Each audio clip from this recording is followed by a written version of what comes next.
what's up, y'all? Last year I had a space where I planted some sweet potatoes, and they got taken over by the voles. So this year I don't want to have the same issue. So I decided, or I'm trying to figure out what I should plant in that space. I found some old seeds from back in 2020, and I'm gonna take it for an experiment and see what comes up. So check out the space. This is the space right here that is nice and tilled. This is fertile soil. I removed a lot of soil actually, and I put them in these containers right here that I'm going to be doing some more planting.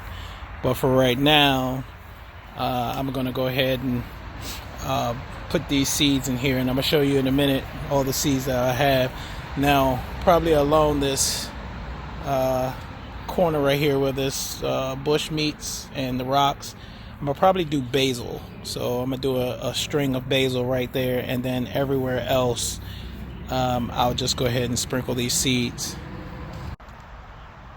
Here's all the seeds that I'm going to just toss in there. We got spinach, Bib lettuce, Swiss chard, Paris Island romaine. We got black Simpson and mesclun green mix. And once again, these are all from 2020. And we're going to see what happens.